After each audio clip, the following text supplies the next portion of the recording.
We were told to delay, so. Okay. Hi guys, my name is Amer Jandali and this is Calian. And today we're going to talk to you about turning food scraps into soil, aka composting. So we are two social innovators that are really passionate about human beings and nature. And right now we feel like we're in a time where our relationship with nature is changing.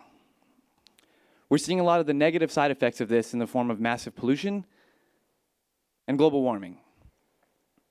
But we're also seeing a lot of really great innovations around the world of sustainability, like renewable energy and rooftop gardens. But what we're not seeing enough is any innovations around the area of waste. We do see a lot of really cool, like recycling bins, things that help us reduce our impact. But the fact of the matter is that every single day in New York City, we produce 3 pounds of trash. This is enough to fill Yankee Stadium 3 times every single year.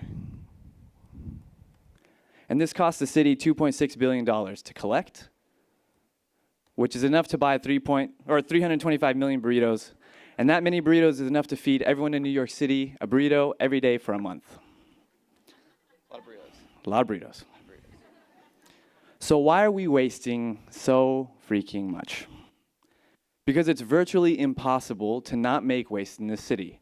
Anytime you go anywhere to eat or drink anything, something must be thrown away. Majority of the things in the trash can have only been used once. So we felt really terrible about this personally, and we decided to take control over that in our own actions. I always carry around my tote bag and my jar. And I always have my to-go container, my water bottle, my multi-use utensil, and my bandana. And so after a couple months of doing this, we wanted to see if we could teach others how to do it. And so we created a 1-month program to try to teach our friends how to reduce their impact. And we got them to carry things like bags, bottles, coffee mugs, silverware, to-go containers, and reusable napkins. And they would adopt a new item every week. And so we got them to send us pictures as they tried to not use disposable stuff and carry their own reusables. And everyone really enjoyed the process and learned a lot. Their relationship with waste definitely changed. But it's not really scalable. People generally don't want more stuff to carry around. My friend Chris said the hardest part was the convenience thing. It requires that you always have a bag on you to carry all of it. One cool thing that came out of this, though, is that everyone to this day is still using some form of a reusable. And so moving on, we thought, what if people don't have to carry anything reusable with them to the restaurant? What if we could just meet them right there at the door? So we did. We set up a table with washable bamboo plates outside of a pizza place, and we asked people before they went in if they wanted to borrow one of ours instead of using a disposable paper plate inside. We just asked that they return them when they came out, not to steal them. And so everyone who borrowed a plate signed this poster. And we went from around 30 of our friends trying to reduce their waste to almost 70 participants. And over the course of the day, we heard of a lot of encouraging comments like this one. But we also got some skepticism from people about this process. It was a little foreign to them, like using an outside plate. And there was a lot of resistance from restaurants about outside dishes in terms of sanitation. We also realized that moving forward with this would require a lot of bureaucracy dealing with getting permission from the city. And so moving on, we thought, if we can't design a solution for restaurants, maybe we can do something about waste at home, specifically food waste. And after doing a bit of research, we discovered that 97% of the food waste we dispose of in our kitchens goes to a landfill, where it's breaking down into greenhouse gases, only contributing more to the problem. The other 3% of our food waste goes through a process called composting. Composting is the process of breaking down food and other organic matter into soil, the way nature intended it. And so with all that compost, if we were converting our food waste to soil, we could be growing vegetables, planting flowers, caring for our trees, controlling erosion, cleaning up our parks, restoring habitat. We could even be selling that soil. So, Why are we not composting more?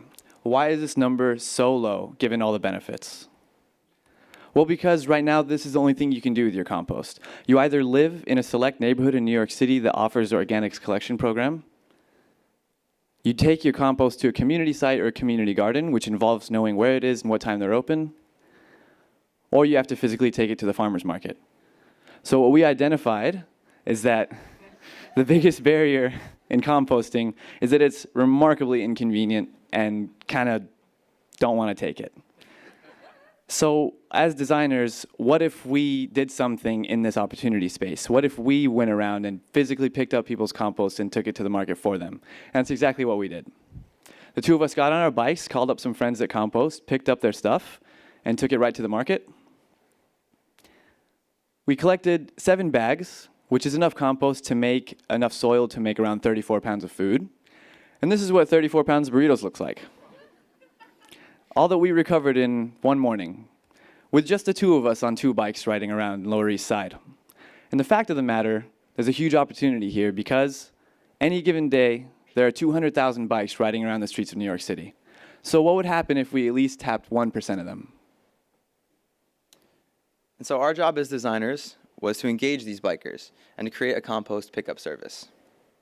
So to figure out how to do it, we distributed a survey to gauge how much people knew about composting, if they composted, and if they would consider using a pickup service. And the resounding answer was yes. And so we stopped and said to ourselves, if we brand this thing and launch it, we might be able to get more bikers and customers. And so we launched it, and we called it Compostal. It's like the post office for your food scraps. Compostal is an easy way to send your food waste to become soil instead of trash. We made the splash page to catch emails and signups, and printed out flyers and stickers, and got out in town and started talking to people about it. And so to date, we have 3 active bikers and 10 who signed up, and 10 customers who signed up, out of the 10 who are being picked up from out of the 30 who've signed up. And this is the process of mapping the bikers to each neighborhood, assigning them to the pickup spots. And so here's how it works. Customers receive this guide or can print one out, or you can use a compost kit you already have and print out the guide online. After the bin gets full, you text a number to dispatch a biker to pick up the compost. The biker will then text back on the next day that the markets are available for drop-off. The bags are then kept in the freezer so that they don't stink, and they're handed off to the biker. And then the biker will hand deliver the compost to the nearest available bin and will report back with an impact receipt, which will tell you how much food could be potentially grown with the compost. And so as an incentive, bikers can make a little side cash every time they make a pickup. These photos are awesome to us. These are the first pickups ever coordinated through our website from 2 complete strangers. And so in the process of testing, we've garnered the attention of the Grow NYC Green Markets, the Lower East Side Ecology Center, and Vokashi Compost Services. They're all interested in some form of a partnership. So continuing to grow, we are looking to expand our biker team and looking into a partnership with Postmates. They have a platform for businesses that don't have their own delivery services. And so that with a click of an app or ordering online, you can have someone come pick up your compost. So looking forward, we're looking at moving away from this, where we're throwing away hundreds and thousands of pounds of uneaten food and vitamins and minerals that can be turned into soil, to something like this, a network of bikers that are riding all around the streets of New York City, picking up our food scraps and helping us grow more food. So as we mentioned earlier, there's 200,000 bikes riding around New York City. If we could at least capture 1% of these bikers, picking up an average of 9 bags a day, we could convert that 3% of compost up 1 percentage point to 4%, which doesn't really sound like that much, but in actuality, it's 54,000 pounds of food recovered a day. So, what we really are talking about here is potentially saving the lives of 54,000 burritos every day. And we'd like to get this process started today. We have a few compost cards and bags to get you all started. So if you'd like one, please feel free to grab one on your way out. And They'll be in the lobby too. They'll be in the lobby too. Afterwards. Yeah. So, thank you.